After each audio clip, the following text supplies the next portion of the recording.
So I've just come across uh, T. Edward Dahmer's Code of Intellectual Conduct. Because this book, Attacking Faulty Reasoning, is is the uh, was the source for a fallacy in the taxonomy that I was looking at. By the way, 2024 Delber 08 Aldi. Oh, because it's 2 in the morning. And so I was thinking, like, no rep. Because I've been watching reality TV, watching people disagree, and I've been noting some possible rules for Dialeris, whatever the discussion system I want to try to invent, or what it would look like, but there would be a couple of rules, and I don't know what these rules would mean, what the consequences would be, if there would be a point system or what. But there has to be some intolerance for certain things. So I put no repetition, no slipping things in. You can say things, um, but you can't put a thing out there as part of another thing and then insist on the other person staying focused on the other thing. Um, Especially if, the thing that you slipped in there, you slipped it in as support for this other thing. Um, Something about accusations, especially accusations of arrogance. They can be useful, but accusations or you don't want to hear my opinion or stuff like that. I think that they need to be supported before the accusation is stated. Um, in fact, no, maybe, do you even need to really accuse people of anything? Maybe not, right? Like, you don't actually have to say. I mean, sometimes I'm tempted to be like, yo, you're believing in like what you're saying, but um, but uh, that's not justified to. No, you just don't need you don't need accusations. In fact, so what would that mean? So no character descriptions and no descriptions of intention. That's easy. No character descriptions and then no intention descriptions. You cannot speak to the other person's intentions. Like, you can't say, oh, you know what, your intention is just to like win this argument or prove me wrong or something. Now, if that's what you believe to be the case, well, then they have broken a rule themselves. So you just call them out for that rule because it's against the rules to like, not a rule that I've said, but it violates one of the principles that we're going to talk about, one of Dahmer's principles, uh, to be just trying to prove that you're right, etc. Yeah, okay, that's good. You can't use the word proof. It's just such an unhealthy word.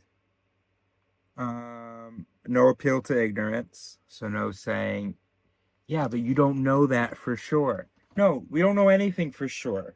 What we're just talking about is things indicated by the information we have. All right. Now, does he have empiricism here? Like, there has to be some valuing of information. Um, so there's got to be anyway, so he's got these really cool principles, which I'm not going to talk about now. What I did want to say now is that, so the idea is we have enough work to do with Dialeris that we don't need to like figure out the rules. I'm so glad I came across this. And these are, I haven't read all of them, but I read all the titles, and they're very good. They look very good anyway. And and so then we would need to figure out how to enforce them or how to implement honoring them. All right, let's just I'm gonna do another video maybe where I record my screen and we go through these. But that's just in case. Maybe I don't feel like doing this right now. So the fallibility principle. Each participant in a discussion of a disputed issue should be willing to accept the fact that he or she is fallible, which means that one must acknowledge that one's own initial view may not be the most defensible position on the question. And I think that one's really easy to do. I think there's some affirmation that you do at the beginning, and you do it. It's necessary as a reminder to self. So it's some kind of basically a sort of a pledge. Well, I guess some of these different ones might be able to be included in the pledge, but the fallibility is the main one, to assert having critical recognition, knowing, even something saying like it is unlikely that no that it is unlikely that my position holds water. By the way, holds water. We're not saying it doesn't hold rocks. We're just saying it's not waterproof. There are some gaps in it. I think we fuck up how we use that expression. Saying something's not airtight, okay, and then just one step before that is it's not waterproof. So so if something's airtight, nothing, not air can get through, nothing, no gaps, perfectly sealed, perfect argument, whatever. If air can get through, but no water molecules can get through, and it's watertight, it can hold water. But most arguments, I don't really know what air is in the metaphor, but if something can hold water, it can transport any substance. Honestly, couldn't it also transport air? Whatever, anyway. All right, anyway. So, anyway, so you say it's so my thing doesn't hold water. And hopefully we're going to work together here. And so the pledge then goes on to include, or would go on to include, as just sort of naturally came out, I guess, the truth-seeking principle. No. What about like a teamwork principle? Principle of charity. If a participant's argument is reformulated by an opponent, it should be carefully expressed in its strongest possible version. Of course, yeah. Okay, truth-seeking principle. Each participant should be committed to the task of earnestly searching for the truth, or at least the most defensible position on the issue at stake. Therefore, one should be willing to examine alternatives. Yeah, so that would go into the pledge. And these are easy things to say.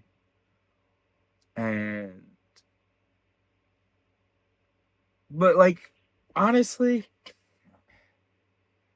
I don't know why, but see, humans who aren't really serious discussers, where they're able to learn and so on, humans who are, who don't follow or have any interest in these principles, they'll feign some of this stuff. By like every time, no matter what someone says, they go, yeah, absolutely. And stuff like that. Or they'll say not to be defensive, and then they'll be defensive, or not to blah blah, and then they'll blah blah, not to interrupt, and then they continue talking.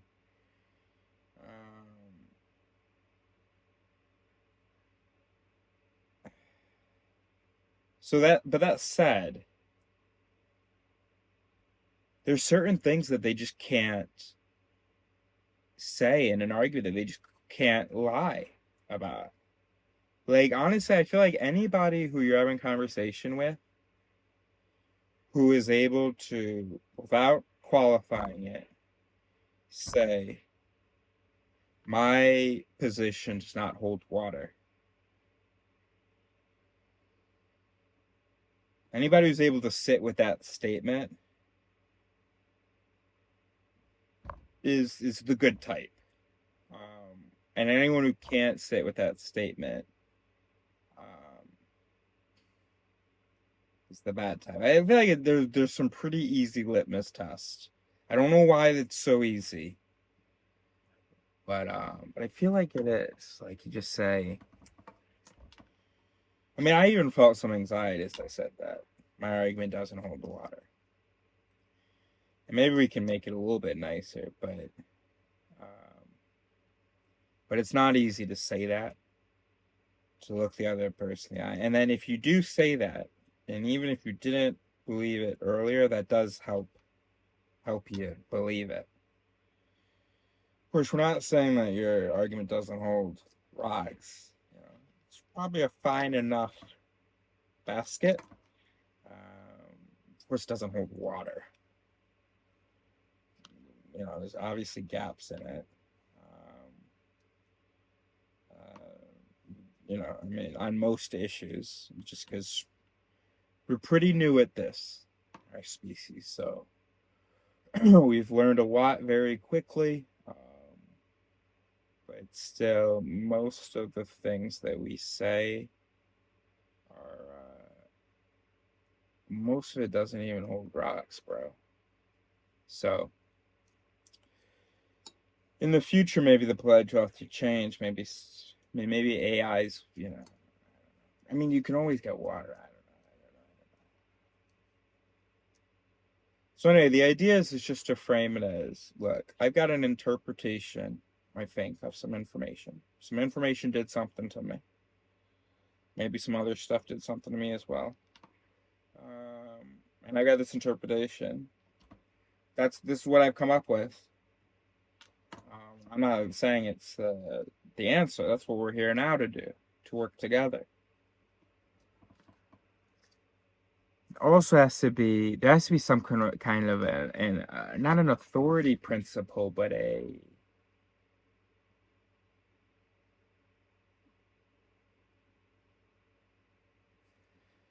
some kind of non-absolute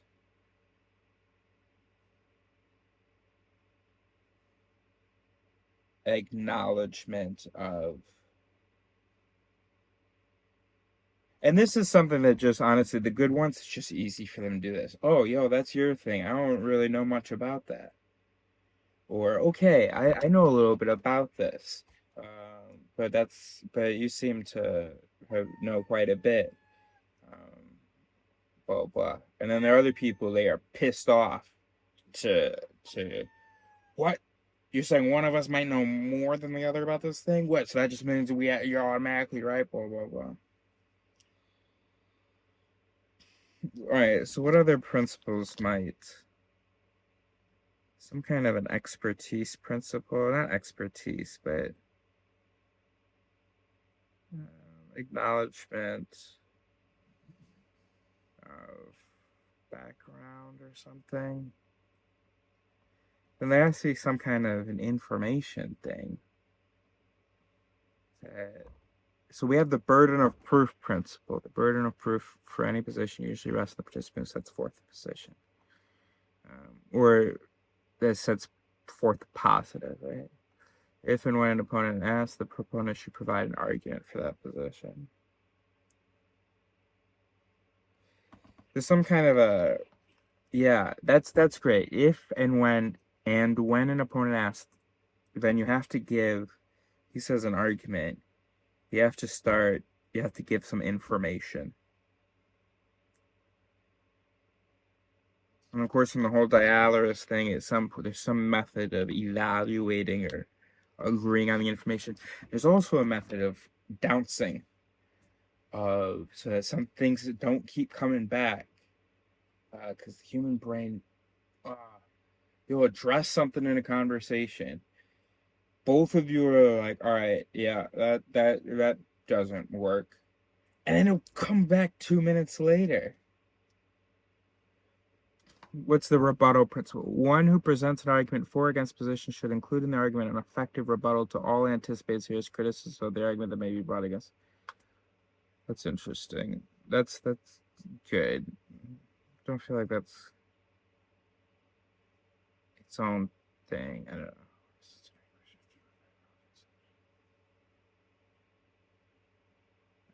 Actually, I don't really like this list anymore. Was burden of proof, sufficiency. I mean, there's some of these I like, but some of these that just seem like the same thing. Anyway, all right. I think we should go to bed.